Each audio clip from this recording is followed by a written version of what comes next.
and I'll call Kieran's model perhaps a bit harshly the competitive model. First thing I think we should think about is what are we competing for? And often in a marketplace it's profit. But I think there's a number of things which would suggest that might not be a good objective, particularly for public R&D investment. Firstly, I don't think the profits are very significant. And I think my colleagues in SYRA and certainly our own agency would say profits to an agency doing research aren't huge. Secondly, profit for whom? I think it's profit for the economy that we're looking for.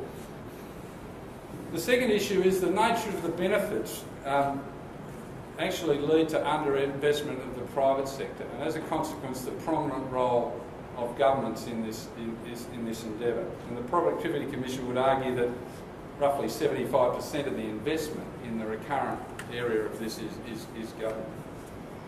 The next point is that the system is a complex mix of investors and providers. It's very hard to find an investor that doesn't have a dual role in providing services. And as a consequence, they're not actually free to place their investments independent of their other interests. And therefore it inhibits the functioning of a normal market. Industry and governments often have different objectives, and we're seeing as this agenda broadens out, those types of things emerge.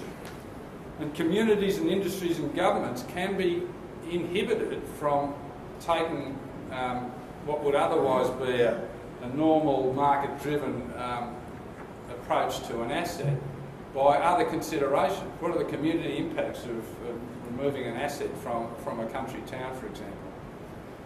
So there are a number of reasons why a pure competitive model doesn't, in my view, work properly for R&D. And I think the big question is, where does one place the creative tension in this new emerging model? In the old model, I saw abundantly tensions between investors, tensions between providers. In my own organisation, I had groups who would not talk to each other for fear that they would give up competitive advantage. This cannot be good. It cannot be good in a public sector R&D environment. You can imagine the inefficiencies that does. Tensions between investors can't really be good either. The contest of ideas, that's hard to argue with. We should have ferocious contests around what we should work on. Pricing for services. This is I would argue, a myth that we have effective pricing for services in the system at the moment.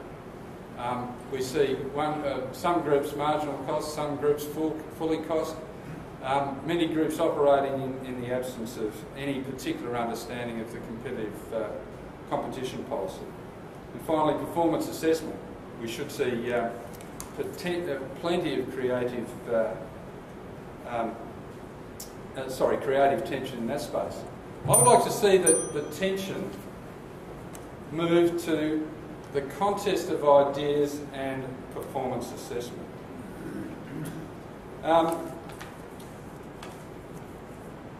Because I think that is the place where we can actually keep the benefits of the collaborative approach and also exploit the benefits of the competitive approach.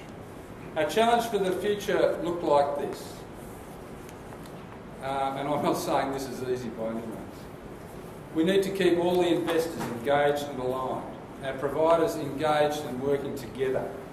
We need to balance that competition and collaboration in effective ways, and I think I'll say a little bit more about that in a second.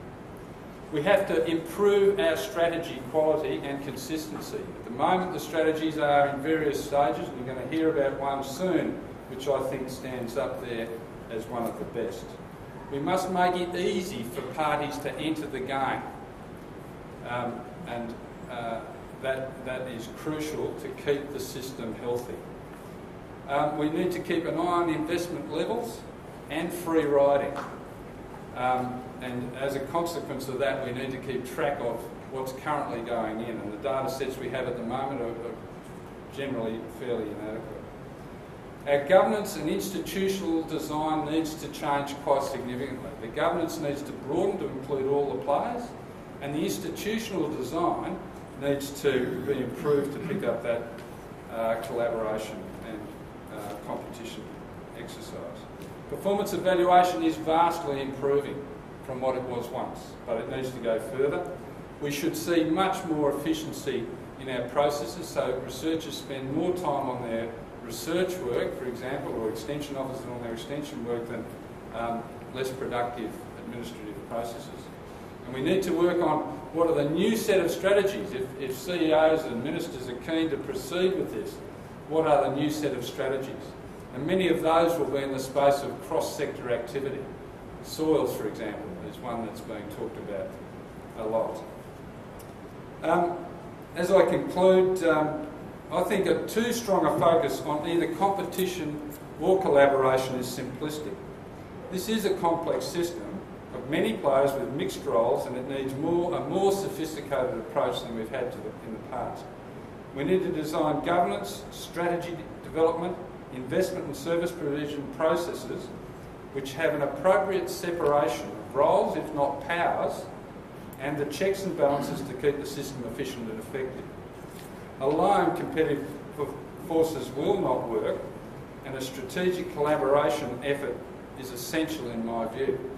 And to this I look at all the Aares conference participants and say we need strong economic and institutional design capability to support this activity, and we hope we can spark your interest if those of you who have the ability to engage in this and help us to build that design going forward.